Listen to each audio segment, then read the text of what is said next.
ನಮಸ್ಕಾರ. ವಶಿಷ್ಠ ಉದಂತ ಸುದ್ದಿವಾಹಿನಿಗೆ ಸ್ವಾಗತ. ಇಂದಿನ ಪಂಚಾಂಗ ಆಷಾಢ ಮಾಸ ಶುಕ್ಲಪಕ್ಷ ಹುಣ್ಣಿಮೆ ತಿಥಿ ಶ್ರವಣ ನಕ್ಷತ್ರ ಬುಧವಾರ. ಗುರುಪೂರ್ಣಿಮೆಯ ಈ ದಿನ ಎಲ್ಲರಿಗೂ ಶುಭವಾಗಲಿ. ಇಂದಿನ ಮುಖ್ಯಾಂಶಗಳು. ಪ್ರತಿದಿನ ತಮಿಳುನಾಡಿಗೆ 3,500 ಕ್ಯೂಸೆಕ್ ಕಾವೇರಿ ನೀರು ಬಿಡುವಂತೆ ಸಿಡಬ್ಲ್ಯೂಆರ್ಸಿ ಆದೇಶ. ಬರದ ನಡುವೆ ತಮಿಳುನಾಡಿಗೆ ನೀರು ಬಿಡುವ ತೀರ್ಪಿಗೆ ರೈತರ ತೀವ್ರ ವಿರೋಧ, ರಸ್ತೆಯಲ್ಲೇ ಮಲಗಿ ಪ್ರತಿಭಟನೆ. ರಾಜ್ಯದಾದ್ಯಂತ ಬಿಜೆಪಿಯಿಂದ ಬರ ಅಧ್ಯಯನ. ಹಾಸನಕ್ಕೆ ಬಿಜೆಪಿ ಬರ ಅಧ್ಯಯನ ತಂಡ ಭೇಟಿ ನೀಡಿ ಪರಿಶೀಲನೆ. ರೈತರ ನೋವು ಆಲಿಸಿದ ಶಾಸಕರ ತಂಡ. ಶೀಘ್ರದಲ್ಲೇ ರಾಜ್ಯ ಸರ್ಕಾರಕ್ಕೆ ಬೆಳೆ ಹಾನಿ ವರದಿ ಸಲ್ಲಿಕೆ ಭರವಸೆ. ಲೋಕಸಭೆಯಲ್ಲಿ ಕೆಪಿಎಸ್ಸಿ ವಿಚಾರ ಮುಂದಿಟ್ಟು ಸಿಎಂ ವಿರುದ್ಧ ತೇಜಸ್ವಿ ಸೂರ್ಯ ವಾಗ್ದಾಳಿ. 80 ಲಕ್ಷ ನೀಡಿದವರಿಗೆ ಸರ್ಕಾರಿ ಉದ್ಯೋಗ. ಬಡ ಹಾಗೂ ಶ್ರಮಜೀವಿ ಮಕ್ಕಳ ಅರ್ಹತೆಗೆ ನಿಮ್ಮ ಸರ್ಕಾರದ ದರಪಟ್ಟಿಯಲ್ಲಿ ಬೆಲೆಯೇ ಇಲ್ಲವೇ ಎಂದು ಪ್ರಶ್ನೆ. ಈಗ ಮೈಸೂರಿನ ಪ್ರಮುಖ ಸುದ್ದಿಗಳು. ಮೈಸೂರು ನಗರದಲ್ಲಿ ಕಾವೇರಿ ನೀರು ನಿರ್ವಹಣಾ ಸಮಿತಿ ಸಿಡಬ್ಲ್ಯೂಆರ್ಸಿ ತಮಿಳುನಾಡಿಗೆ ಮುಂದಿನ 15 ದಿನಗಳ ಕಾಲ ಪ್ರತಿದಿನ 3,500 ಕ್ಯೂಸೆಕ್ ನೀರು ಹರಿಸಲು ನೀಡಿದ ಆದೇಶವನ್ನು ವಿರೋಧಿಸಿ ರೈತರು ತೀವ್ರ ಪ್ರತಿಭಟನೆ ನಡೆಸಿದರು. ಕಾಡ ಕಚೇರಿಯಿಂದ ಮಹಾನಗರ ಪಾಲಿಕೆವರೆಗೆ ಮೆರವಣಿಗೆ ನಡೆಸಿದ ಪ್ರತಿಭಟನಾಕಾರರು ಬಳಿಕ ಕೆಲಕಾಲ ರಸ್ತೆಯಲ್ಲೇ ಮಲಗಿ ರಸ್ತೆ ತಡೆದು ಆಕ್ರೋಶ ವ್ಯಕ್ತಪಡಿಸಿದರು. ರಾಜ್ಯದಲ್ಲಿ ಮುಂಗಾರು ಮಳೆ ಕೈಕೊಟ್ಟಿದ್ದು ಹಲವು ಭಾಗಗಳಲ್ಲಿ ಬರದ ಭೀತಿ ಎದುರಾಗಿರುವ ಸಂದರ್ಭದಲ್ಲಿ ಕಾವೇರಿ ನೀರನ್ನು ಹೊರ ರಾಜ್ಯಕ್ಕೆ ಬಿಡುವುದು ನ್ಯಾಯಸಮ್ಮತವಲ್ಲ ಎಂದು ರೈತರು ವಾದಿಸಿದರು. ರಾಜ್ಯ ಸರ್ಕಾರವು ರೈತರ ಹಿತಾಸಕ್ತಿಯನ್ನು ಕಾಪಾಡಿ ತಮಿಳುನಾಡಿಗೆ ನೀರು ಬಿಡುಗಡೆ ಮಾಡದಂತೆ ಕೇಂದ್ರದ ಮುಂದೆ ಬಲವಾದ ವಾದ ಮಂಡಿಸಬೇಕು ಎಂದು ಆಗ್ರಹಿಸಿದರು. ಪ್ರತಿಭಟನೆ ವೇಳೆ ತಮಿಳುನಾಡು ವಿರುದ್ಧ ಘೋಷಣೆಗಳನ್ನು ಕೂಗಿ ಸರ್ಕಾರ ಹಾಗೂ ಸಿಡಬ್ಲ್ಯೂಆರ್ಸಿ ತೀರ್ಪಿನ ವಿರುದ್ಧ ರೈತರು ತೀವ್ರ ಅಸಮಾಧಾನ ವ್ಯಕ್ತಪಡಿಸಿದರು. ಕರ್ನಾಟಕಕ್ಕೆ ಅನ್ಯಾಯವೆಸಗುತ್ತಿರುವ ಸಿಡಬ್ಲ್ಯೂಸಿ ಆದೇಶಕ್ಕೆ, ಸಿಡಬ್ಲ್ಯೂಸಿ ಅವೈಜ್ಞಾನಿಕ ಆದೇಶಕ್ಕೆ, ಸಿಡಬ್ಲ್ಯೂಸಿ ಅವೈಜ್ಞಾನಿಕ ಆದೇಶಕ್ಕೆ, ಸಿಡಬ್ಲ್ಯೂಸಿ ಅವೈಜ್ಞಾನಿಕ ಆದೇಶಕ್ಕೆ, ಸಿಡಬ್ಲ್ಯೂಸಿಗೆ ಸುಳ್ಳು ಲೆಕ್ಕ ಕೊಡ್ತಿರೋ ತಮಿಳುನಾಡು ಸರ್ಕಾರಕ್ಕೆ,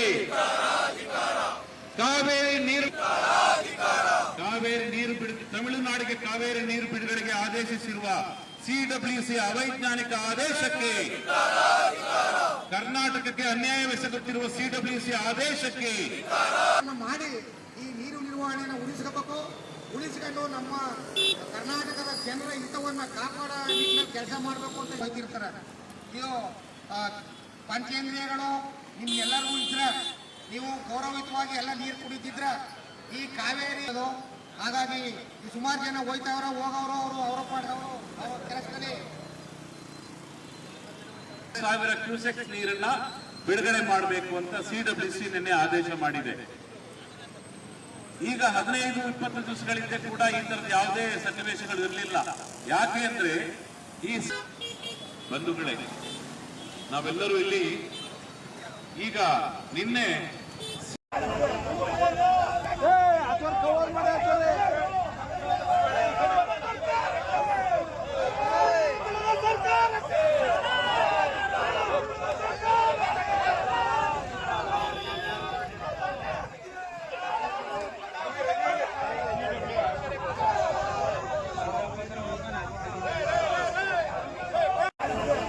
ಮೈಸೂರು ಜಿಲ್ಲೆಯ ನಂಜನಗೂಡು ಚಾಮರಾಜನಗರ ಮುಖ್ಯ ರಸ್ತೆಯಲ್ಲಿ ಅಕ್ರಮವಾಗಿ ಕಸಾಯಿಖಾನೆಗೆ ಸಾಗಿಸಲಾಗುತ್ತಿದ್ದ 60ಕ್ಕೂ ಹೆಚ್ಚು ಜಾನುವಾರುಗಳನ್ನು ದೊಡ್ಡಕವಲಂದೆ ಪೊಲೀಸರು ರಕ್ಷಿಸಿರುವ ಘಟನೆ ನಡೆದಿದೆ. ಫಿಯೆಸ್ಟಾ ಬಸವರಾಜು ನೇತೃತ್ವದಲ್ಲಿ ಬ್ಯಾರಿಕೇಡ್ ಹಾಕಿ ವಾಹನಗಳ ತಪಾಸಣೆ ನಡೆಸುತ್ತಿದ್ದ ವೇಳೆ 2 ಕ್ಯಾಂಟರ್ಗಳಲ್ಲಿ ಅಕ್ರಮವಾಗಿ ಜಾನುವಾರುಗಳನ್ನು ಸಾಗಿಸಲಾಗುತ್ತಿರುವುದು ಪತ್ತೆಯಾಯಿತು.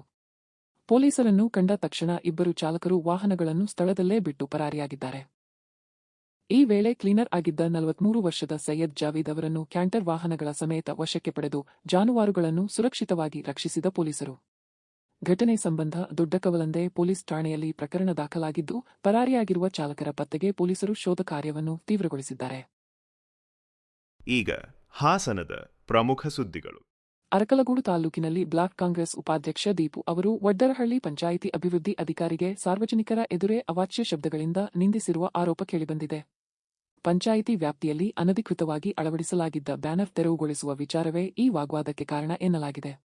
ಸರ್ಕಾರಿ ಅಧಿಕಾರಿಯೊಂದಿಗೆ ಸಾರ್ವಜನಿಕವಾಗಿ ಅನುಚಿತವಾಗಿ ವರ್ತಿಸಿರುವುದು ಖಂಡನೀಯ ಎಂದು ಹಲವರು ಅಭಿಪ್ರಾಯ ವ್ಯಕ್ತಪಡಿಸಿದ್ದಾರೆ. ಯಾವುದೇ ಭಿನ್ನಾಭಿಪ್ರಾಯಗಳಿದ್ದರೂ ಕಾನೂನುಬದ್ಧ ಹಾಗೂ ಸೌಜನ್ಯದ ರೀತಿಯಲ್ಲಿ ಪರಿಹರಿಸಬೇಕು ಎಂಬ ಒತ್ತಾಯ ಕೇಳಿಬಂದಿದೆ. ಸಂಬಂಧಪಟ್ಟ ಅಧಿಕಾರಿಗಳು ಪರಿಶೀಲನೆ ನಡೆಸಿ ಸೂಕ್ತ ಕ್ರಮ ಕೈಗೊಳ್ಳಬೇಕು ಎಂದು ಸಾರ್ವಜನಿಕರು ಆಗ್ರಹಿಸಿದ್ದಾರೆ. ಕಂಪ್ಲೇಂಟ್ ಮಾಡ್ತಿದ್ದೀರಾ? ಅದೇ ಕಂಪ್ಲೇಂಟ್ ಮಾಡ್ತಿದ್ದೀರಾ? ಏನಕ್ಕೆ ಇದ್ರಾಗಲ್ಲ ಮಾಡ್ಸಿ 2 ನಿಮಿಷ ಕಂಪ್ಲೇಂಟ್ ಮಾಡ್ತೀನಿ ನೀನು ಬರೀ ಅದೇನೇನು ಬರೀತೀಯ ಬರ್ಕ ನೀನು ನಾನು ನೋಡ್ತೀನಿ ಬರ್ಕ ನೀನು ಆಯ್ತು ಅದೇನ್ ಮಾಡ್ತೀಯ ಮಾಡಿ ನಾನು ನಿನ್ನ ಏನಿಲ್ಲ ಒಂದು 5 ಜನ ಕರ್ಕೊಂಡು ಅರ್ಜಿ ಕೊಡೋದು ಕರ್ಕೊಬಲ್ಲ ನಾವು ಕೊಡಿಸ್ತಿದ್ದ ನೀವು ಕೊಟ್ಟು ಕೊಡ್ಸೋದು ಕರ್ಕೊಬಲ್ಲ ಅವ್ನು 10 ಜನ ಅರ್ಜಿ ಕೊಡ್ಸ್ಬಿಟ್ಟು ಇವ್ನು ಎಲ್ಲಿಗೆ ತಟ್ಟಿ ಕೊಡ್ಸ್ಬೇಕು ಮಾಡ್ತೀನಿ ನನಗೇನು ಗೊತ್ತಿಲ್ವಾ ಚಂದ್ರಶೇಖರ್ ಅವರ ಮೇಲೆ ದೂರು ದಾಖಲಿಸೋದು ಆಯ್ತು ದೂರ ಇಲ್ಲ ಇನ್ನೊಂದು ದಾಖಲಿಸು ಫಸ್ಟ್ ಈ ಚರಂಡಿ ಕ್ಲೀನ್ ಮಾತಾಡೋಣ ಯಾಕೆ ಇಷ್ಟಿನ ಕೆಲಸ ಆಗವ ಸರ್ ಯಾವ್ದಾರ ಹೊಡೆದಿಗೆ ಒಂದು ಚರಂಡಿ ಮೈ ಮೇಲೆ ನಿಂತಿತ್ತು ಸರ್ ಇವ್ರು ಮೈ ಮೇಲೆ ನಿಂತಿತ್ತು ಸರ್ ಇದಕ್ಕೆ ಸರ್ ಇದಕ್ಕೆ 4 ಸರಿ ಸರ್ ಇದಕ್ಕೆ 4 ಸರಿ ನಾನು ಹೇಳಿದ್ದೀನಿ ನಮ್ ಸರ್ ಫೋನ್ ಮಾಡಿ ಹೇಳೋರೆ ದೀಪ ಬಾರ ಈ ಚರಂಡಿ ಆಯ್ತು ಅವ್ರು ಏನ್ ಮಾಡಿ ಅಂತ ಬಿಡೋ ಒಂದು ಕ್ಲೀನ್ ಮಾಡೋರ ಮನೆ ಕೊಟ್ಟು 5 ನಿಮಿಷ ಇದೆ ಯಾಕೆ ಅಂತಂದ್ರೆ ಅವ್ರ ಮನೆಗೆ ನೀರು ಬರೋದು ಅವ್ರ ಜೊತೆ ಏನಾರ ಮಾತಾಡ್ಬಾರ್ದು ಹೋಗು ನೀವು ಆಫೀಸ್ ಒಳಗೆಲ್ಲ ಹೋಗಿ ಜಗಳ ಮಾಡೋದು ಮಟ್ಟೋದು ಮಾಡ್ಬಾರ್ದು ಹೋಗು ನಾಳೆ ಹೇಳ್ತಾನೆ ಇಲ್ಲ ಸರ್ ಬೇರೆ ಕೆಲಸ ಮಾಡ್ಬಿಟ್ಟು ನೀಯತ್ತ ಮಾಡ್ಬಿಟ್ಟು ಹಂಗೆ ನಮ್ ಕೆಲಸ ಮಾಡಿ ಸರ್ ಸಮಯ ಬರ್ತದೆ ಅಲ್ಲ ಬೇರೆ ಕೆಲಸ ಮಾಡ್ಬಿಟ್ಟು ಹಂಗೆ ಕೆಲಸ ಮಾಡಿ ಸರ್ ನಿಯತ್ತಾಗಿ ಬೇರೆ ಕೆಲಸಗಳು ಒಂದು ಬಿಟ್ಟಿಲ್ಲ ಈ ಬ್ಯಾನರ್ ಇಂದ ಏನೇ ಅಂತ ಅವಶ್ಯಕತೆ ಹಾಕೊಳ್ಳಿ ಆಯ್ತು ಬ್ಯಾನರ್ ನಂಗೆ ಅವಶ್ಯಕತೆ ಇಲ್ಲ ಬೇರೆ ಕೆಲಸ ಮಾಡ್ತಿಲ್ಲ ನನ್ನ ಒಬ್ಬನೇ ಕಂಡ್ಬಿಟ್ಟಿರೋದು ನನ್ನ ಒಬ್ಬನೇ ಕಂಡ್ಬಿಟ್ಟಿರೋದು ಬ್ಯಾನರ್ ಅವಶ್ಯಕತೆ ನೀರಿನ ಅವಶ್ಯಕತೆ ಇಲ್ವಾ ಬನ್ನಿ ಊರ್ ಮಕ್ಕಳು ಬನ್ನಿ ತೋರಿಸ್ತೀನಿ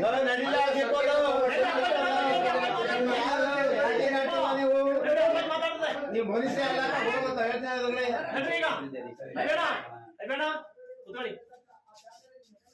ಹೇಳ್ತೀನಿ ಸರ್ ನಾವೇನ ಆಗ ಕೇಳಿದ್ದ ಅವ್ನು ಬೇಕು ಅಂತಲ್ಲ ಫೋನ್ ಮಾಡ್ತಾರೆ ಅವ್ರಿಗೆ ಫೋನ್ ಮಾಡಿ ಸುಮ್ಮನೆ ತಲೆ ತಿಂತಾನೆ ಯಾಕೆಂದು ಬಿಜೆಪಿ ಬರ ಅಧ್ಯಯನ ತಂಡದಿಂದ ಇಂದು ಹಾಸನ ಜಿಲ್ಲೆಯಲ್ಲಿ ಬರ ಪರಿಸ್ಥಿತಿ ಪರಿಶೀಲನೆ ಶಾಸಕರಾದ ಸುನೀಲ್ ಕುಮಾರ್ ಅರಗ ಜ್ಞಾನೇಂದ್ರ ಎಚ್ಕೆ ಸುರೇಶ್ ಸಿಮೆಂಟ್ ಮಂಜು ಚನ್ನಬಸಪ್ಪ ಹಾಗೂ ವಿಧಾನ ಪರಿಷತ್ ಸದಸ್ಯ ಅರುಣ್ ನೇತೃತ್ವದ ತಂಡ ಹಾಸನ ತಾಲೂಕಿನ ಮೊಸಳೆ ಗ್ರಾಮಕ್ಕೆ ಭೇಟಿ ನೀಡಿ ಅಧ್ಯಯನ ಆರಂಭಿಸಿತು. ರೈತರ ಜಮೀನುಗಳಿಗೆ ತೆರಳಿ ರೋಗಬಾಧೆಯಿಂದ ಹಾನಿಗೊಳಗಾದ ಮೆಕ್ಕೆಜೋಳ ಬೆಳೆ ವೀಕ್ಷಿಸಿದ ತಂಡ ರೈತರ ಸಮಸ್ಯೆಗಳು ಹಾಗೂ ಬೆಳೆ ನಷ್ಟದ ಕುರಿತು ಮಾಹಿತಿ ಪಡೆದುಕೊಂಡಿತು.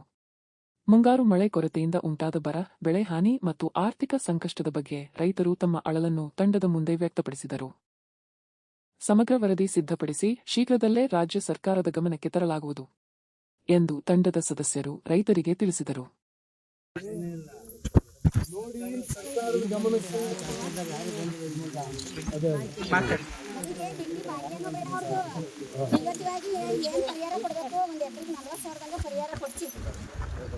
ನಮಗೆ ಅವ್ರು ಬಿಟ್ಟಿ ಭಾಗ್ಯ ಬಸ್ಸು ಫ್ರೀ ಕೊಡಿ ಅಂತ ಯಾರು ಕೇಳಿಲ್ಲ. ಯಾರು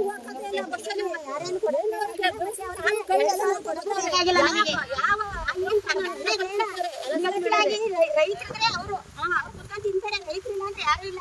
ನಾವು ಕಷ್ಟಪಡ್ತಾ ಇದ್ದೀವಿ, ನಮಗೆ ಕಷ್ಟವಾಗಿ ನಿರ್ವಾತಿವಾಗಿ ನಮಗೆ ನ್ಯಾಯ ಕಲ್ಪಿಸ್ಕೊಡಿ ಅಂತ ಅಧಿಕಾರಿಗಳು ಯಾರು ಬಂದು ಭೇಟಿ ಮಾಡಿಲ್ಲ. ಸರ್ಕಾರನೇ ಬೇಡ ನಮಗೆ.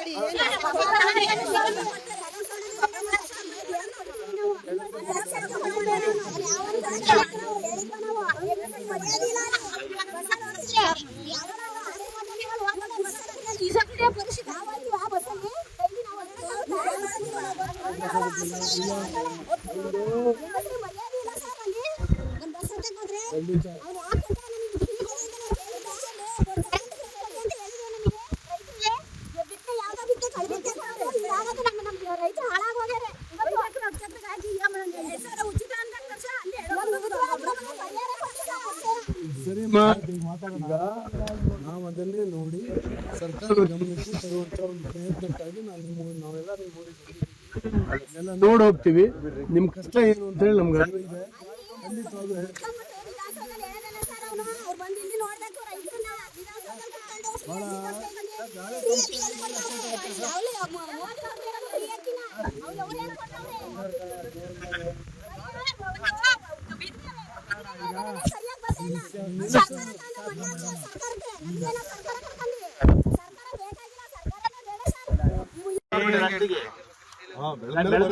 ಸ್ಟಾರ್ಟಿಂಗ್ ಬಂದ್ಬಿಡುತ್ತೆ, ಬೆಳೀತಾ ಬೆಳೀತಾ ಫುಲ್ ಇದು ಸತ್ತು ಹೋಗಲ್ಲ.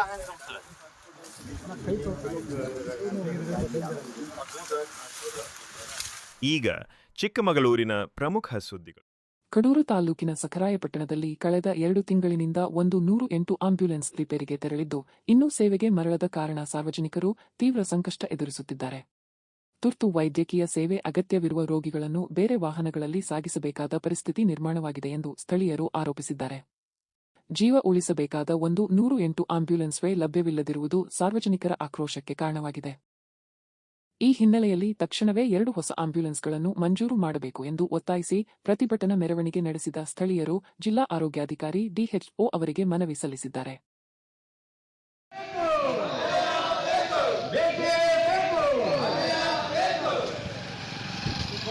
ಸಾರ್ವಜನಿಕ ಆಸ್ಪತ್ರೆಯಲ್ಲಿರ್ತಕ್ಕಂಥ ಆಂಬುಲೆನ್ಸ್ ಕಳೆದ 2 ತಿಂಗಳಿಂದ ಕೂಡ ಹಾಳಾಗಿದ್ದು ಯಾವುದೇ ರೀತಿಯಾಗಿರ್ತಕ್ಕಂಥ ರಿಪೇರಿ ಮಾಡಿಸುವಂತ ಅಧಿಕಾರಿಗಳ ವಿರುದ್ಧ ನಾವು ಪ್ರತಿಭಟನೆಯನ್ನು ಹಮ್ಮಿಕೊಂಡಿದ್ದೇವೆ.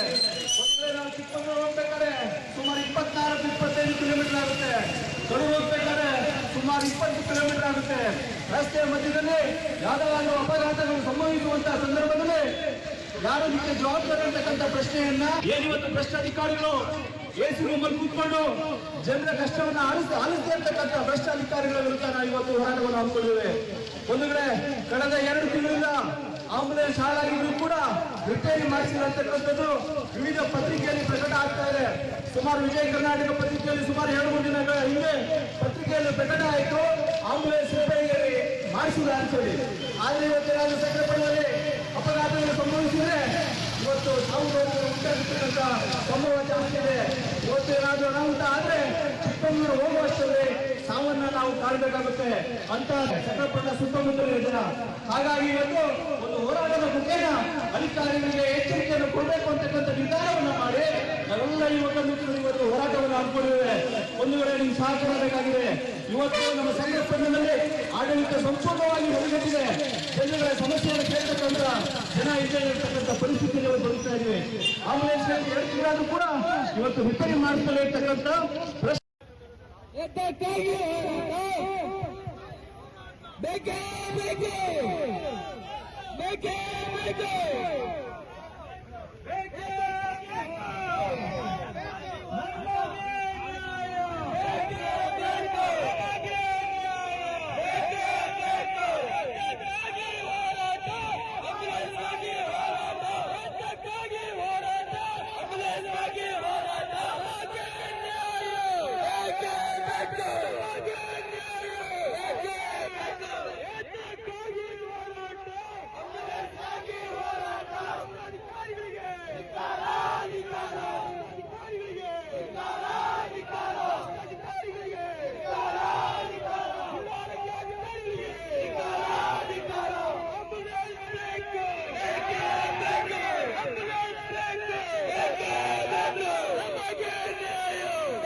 ಚಿಕ್ಕಮಗಳೂರು ಜಿಲ್ಲೆಯ ತರೀಕೆರೆ ತಾಲೂಕಿನ ಹೆಬ್ಬೆ ಜಲಪಾತಕ್ಕೆ ತೆರಳುವ ಮಾರ್ಗದಲ್ಲಿ ಹುಲಿಯೊಂದು ವಾಹನದ ಮುಂದೆ ಪ್ರತ್ಯಕ್ಷವಾಗಿ ಪ್ರವಾಸಿಗರಲ್ಲಿ ಆತಂಕ ಮೂಡಿಸಿದೆ.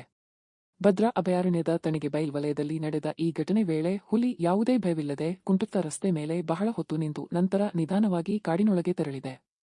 ಈ ದೃಶ್ಯವನ್ನು ವಾಹನದಲ್ಲಿದ್ದವರು ಮೊಬೈಲ್ನಲ್ಲಿ ಸೆರೆಹಿಡಿದಿದ್ದು ವಿಡಿಯೋ ಸಾಮಾಜಿಕ ಜಾಲತಾಣಗಳಲ್ಲಿ ವೈರಲ್ ಆಗಿದೆ. ಘಟನೆಯ ಹಿನ್ನೆಲೆಯಲ್ಲಿ ಹೆಬ್ಬೆ ಜಲಪಾತ ಮಾರ್ಗದಲ್ಲಿ ಸಂಚರಿಸುವ ಪ್ರವಾಸಿಗರು ಹಾಗೂ ವಾಹನ ಸವಾರರು ಎಚ್ಚರಿಕೆಯಿಂದ ಸಂಚರಿಸುವಂತೆ ಅರಣ್ಯ ಇಲಾಖೆ ಸೂಚಿಸಿದೆ. ಇದೇ ವೇಳೆ ಈ ಪ್ರದೇಶದಲ್ಲಿ ವಾಹನಗಳ ಸಂಚಾರಕ್ಕೆ ಕಠಿಣ ನಿಯಮಗಳನ್ನು ಜಾರಿಗೊಳಿಸಿ ಪ್ರವಾಸಿಗರ ಸುರಕ್ಷತೆಗೆ ಅಗತ್ಯ ಕ್ರಮ ಕೈಗೊಳ್ಳಬೇಕು ಎಂದು ಸ್ಥಳೀಯರು ಹಾಗೂ ಸಾರ್ವಜನಿಕರು ಆಗ್ರಹಿಸಿದ್ದಾರೆ. ಈಗ ರಾಜ್ಯ ಮತ್ತು ರಾಷ್ಟ್ರೀಯ ಸುದ್ದಿಗಳು.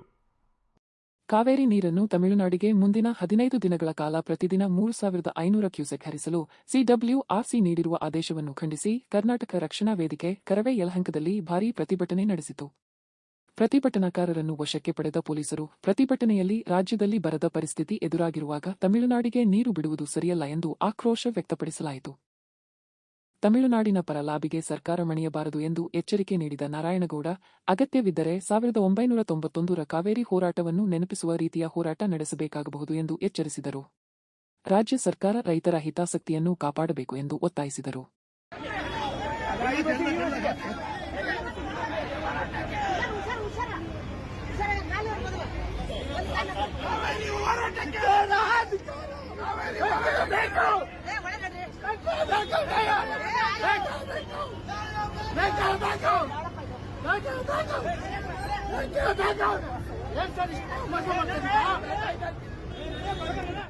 ಲೋಕಸಭೆಯಲ್ಲಿ ಕೆಪಿಎಸ್ಸಿ ನೇಮಕಾತಿ ಅಕ್ರಮದ ಆರೋಪಗಳನ್ನು ಪ್ರಸ್ತಾಪಿಸಿದ ಸಂಸದ ತೇಜಸ್ವಿ ಸೂರ್ಯ ಕರ್ನಾಟಕ ಸಿಎಂ ವಿರುದ್ಧ ತೀವ್ರ ವಾಗ್ದಾಳಿ ನಡೆಸಿದರು.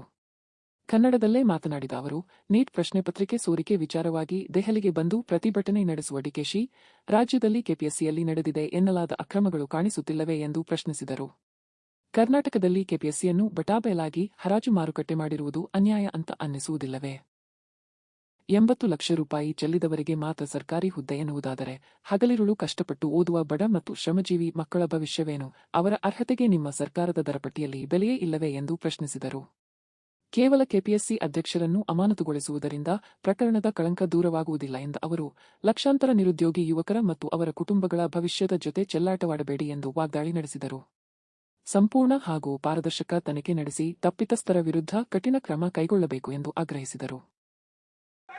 मैं कर्नाटका से आता हूं और वहां का भी एक इश्यू मैं आप सबके सामने रखना चाहता हूं.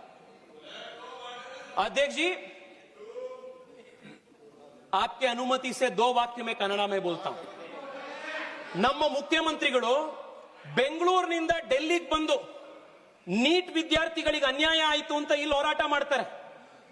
ಕರ್ನಾಟಕದಲ್ಲಿ ಕಳೆದ 3 ವರ್ಷದಿಂದ ಕೆಪಿಎಸ್ಸಿಯಲ್ಲಿ ಆಗಿರುವಂತಹ ಹಗರಣ, ಪ್ರತಿ ದಿವಸ ಸಾವಿರಾರು ಜನ ಯುವಕರು ಫ್ರೀಡಂ ಪಾರ್ಕ್ ಅಲ್ಲಿ ಕರ್ನಾಟಕದ ಮೂಲೆಯಲ್ಲಿ ಹೋರಾಟ ಮಾಡ್ತಾ ಇದ್ದಾರೆ. ಅವರ ನೋವು, ಅವರ ದರ್ದು ನಿಮ್ಗೆ ಯಾರಿಗೂ ಗೊತ್ತಾಗೋದಿಲ್ಲ ಮುಖ್ಯಮಂತ್ರಿಗಳೇ.